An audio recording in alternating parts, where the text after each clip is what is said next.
What's going on, everyone, and welcome to Movie Emporium's spoiler-filled / ending explains review for Antlers, the newest film from director Scott Cooper. Now, before we begin, as always, if you like this video, awesome, hit the subscribe button to join Movie Emporium, hit that notification bell at the top to find what's coming next. If you like any of these videos, awesome, hit that like button, as well as commenting below on any video that you watch, including this one. And so with that said, before you actually watch this review, go watch the film. It's actually quite entertaining. I'll talk about why that is a little bit later. But come back when you're finished and, you can discuss in the comments about what you thought of it, spoil it and all that good stuff. But this is the spoiler-filled review version of this film. And so Antlers is the story of a character named Lucas, who is actually kind of the main thrust in a lot of ways for this film. It actually also stars Keri and Jesse Plemons. But he's a young kid who is dealing with some traumatic events. His father, he lost his mother, and his father is a heroin addict, has some issues, but he is found to be the most responsible of adults. It's a really kind of sad thing.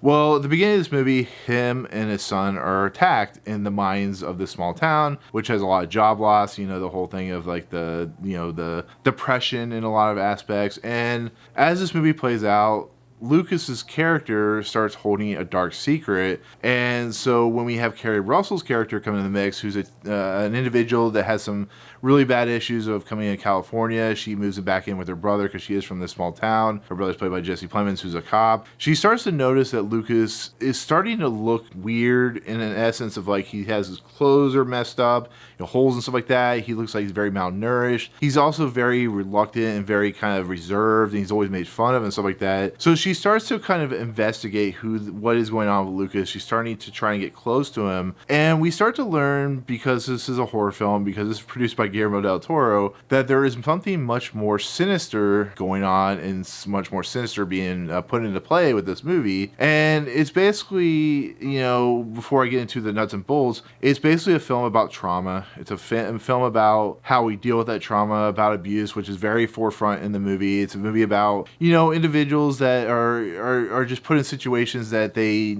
can't seem to get out of, or they're, it's just that type of movie. It's definitely a horror film. Scott Cooper is very much in line with, he deals with movies where it deals with like people from small towns who go through some really traumatic events. Think of like Hostels or, Out of the Furnace. It's just that he loves that country setting, that country type of location. But in essence, what ends up happening in this movie is Lucas's character has been holding his father and his little brother in the attic of this house. Therefore, he lives by himself for the most part. He finds like roadkill on the side of the road, kills a skunk, all that good stuff. And so what ends up happening, what is the main thrust, is Lucas's father, like I said, got attacked by some unknown creature. His son got involved with the creature, got attacked as well. And they're being hidden because they have this, I want to say mythic-like virus, kind of like the pandemic virus of COVID-19, but without the transmission rate and stuff like that. And they've been held up here because his father starts kind of transforming into this creature that needs food all the time, that seems hungry. There's this character who's played by Greene, who basically goes into the story of some indigenous kind of local mythology about this creature that feeds off human beings, kind of like a Wendigo a lot of places and stuff whatnot. And so his father is basically turning into one of these creatures, which ends up growing antlers, as the movie portrays. He ends up, after he kills the Amy Madigan, who is the principal of the school. She's actually pretty fun in this movie for the little amount of time she's in it. She gets killed, and he ends up turning into like this creature that you would swear is out of something like Pan's Labyrinth, which, you could tell Guillermo del Toro has his prints all over this movie, especially when it comes to creatures. But the creature turns into like this really cool creature that you don't really see very well, but he has like really big antler tree things, and he has like hind legs and stuff like that. He really looks like a Wendigo in a lot of aspects. But his son or Lucas's brother is also affected by this virus, so it's a really kind of sad thing to see. And so when the character that Keri Russell plays starts getting involved, she starts noticing his malnourishment. She starts seeing the neglect. It mirrors a lot of stuff that she went through and her brother went through with their father, who was very not there in the head. And basically what it ends up happening is this creature gets loose, kills a bunch of people, and basically the Keri Russell character has to save Lucas from this creature, from this entity, from this abuse, to bring him into this world that is more loving and more caring. But of course the creature attacks Jesse Plemons' character, because you have to have one of the main characters get hurt, and still survive, and so on and so forth. And Keri Russell's character kills, of course, the father of Lucas, who's now turned into this creature. She unfortunately has to kill the young boy because he now carries the virus, because it spreads, like I said. And really cool effects, really interesting concepts and stuff like that. Like the idea that you have to stab in the back or stab in the heart to get rid of the virus. At the very end of this movie, as it finishes playing out, we see that Jesse Plemons now has the virus, because it deals with like a very big sickness. He's spitting out blood and stuff like that. So in essence, there's a lot of like moving pieces about, like I said, the hurt, the abuse, the way people are treated and when they're young, and so on and so forth, and the kind of mentality and causality effects that entails. And it's really interesting. It really is. Like I said, Scott Cooper delves into this world really interestingly, and he knows this world that is very small towns and stuff like that. And on top of that, this is still kind of a traditional Scott Cooper film, in the simple fact that it is a slow burn horror film. They're not the easiest films to watch. So him going into the horror genre, I was always worried that he was going to take the genre and move it at a snail's pace, and it was never going to be that interesting. But the nice thing that he has is he has the creator who was actually probably hadn't created the series yet. The creator of Brand New Cherry Flavor, writes the screenplay, and of course they have Guillermo del Toro, who's probably pretty well involved with this movie as one of the main producers because of the creature effects and stuff like that. And I was worried that this movie was going to be something kind of, just very slow in its nature. And I'll be fairly honest with you, when you get to the end of this movie, you realize that not only does this film move pretty quickly, but it has some interesting things to say. Like I've said in my, the kind of spoiler take on it, he is giving us some really cool visuals. He's giving us some really cool character development. The kid who plays Lucas is actually quite fantastic in this movie. He does a really nice job of having to be almost like the main character in the whole aspect. But on top of that, we have Keri Russell and Jesse Plemons, who are fantastic actors and actresses in their own right, coming into the story. You really feel kind of, the sad dimension that they've had to go through as kids. Really plays off how Jesse Plemons has, reacted a little bit better than, of course, what the Keri Russell character has been dealing with, because there's different psychological aspects to a person's mind that could be different from their own,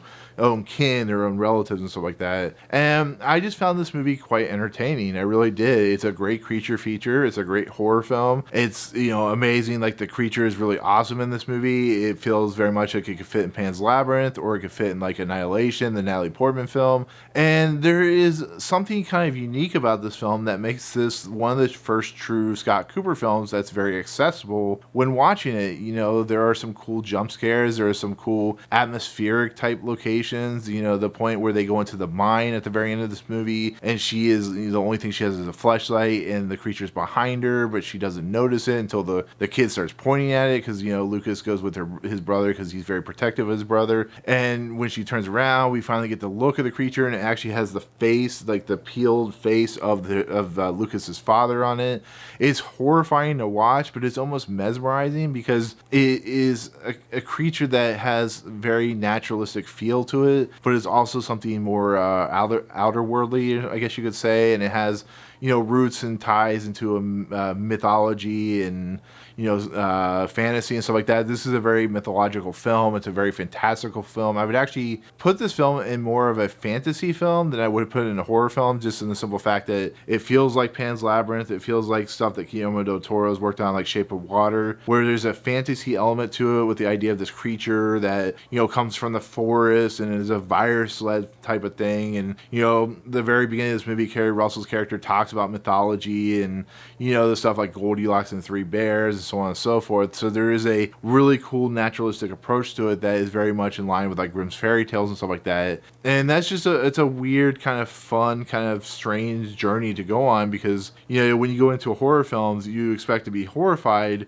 but this film doesn't horrify in that way. And it's really kind of strange. It's really kind of interesting. And I was just really surprised that this movie was, you know, as quick pace as it was. It never felt boring. And that's hard to do when it comes to Scott Cooper. And like I said, maybe he just needed this kind of genre to kind of cleanse his palate or something. But like I said, when it gets to the ending, she saves the young kid Lucas, but unfortunately the other kid dies. The father dies, of course, because he's that creature now. And Jesse Plemons, as it cuts to black, we can tell he now has the virus because it spreads to like something like the Denzel Washington movie Fallen in a lot of aspects. So it'd be kind of interesting to see if they do an Antlers 2 or anything like that, but we'll see what happens there. And so with that said, that is going to be my spoiler discussion / ending explains of this movie Antlers. It's just a very fun, entertaining movie that has some really kind of deep, dark messages involved with it. But if you kind of look on the surface level, you're getting a very fun, entertaining creature horror film with some really cool settings and set pieces and stuff like that. So, but with that said, that's my spoiler-filled ending explains review of Antlers. Thank you so much for watching. When you see this film, or if you have seen this film at this point, let me know in the comments what you thought of the movie. Let me know what you thought of like the themes and what you think of the creature and the horrifying aspects and all that stuff. So anyways, that'll do it. If you like what you see on this channel, hit the subscribe button to join Movie Emporium. Hit that notification bell top the fun's coming next. If you like any videos,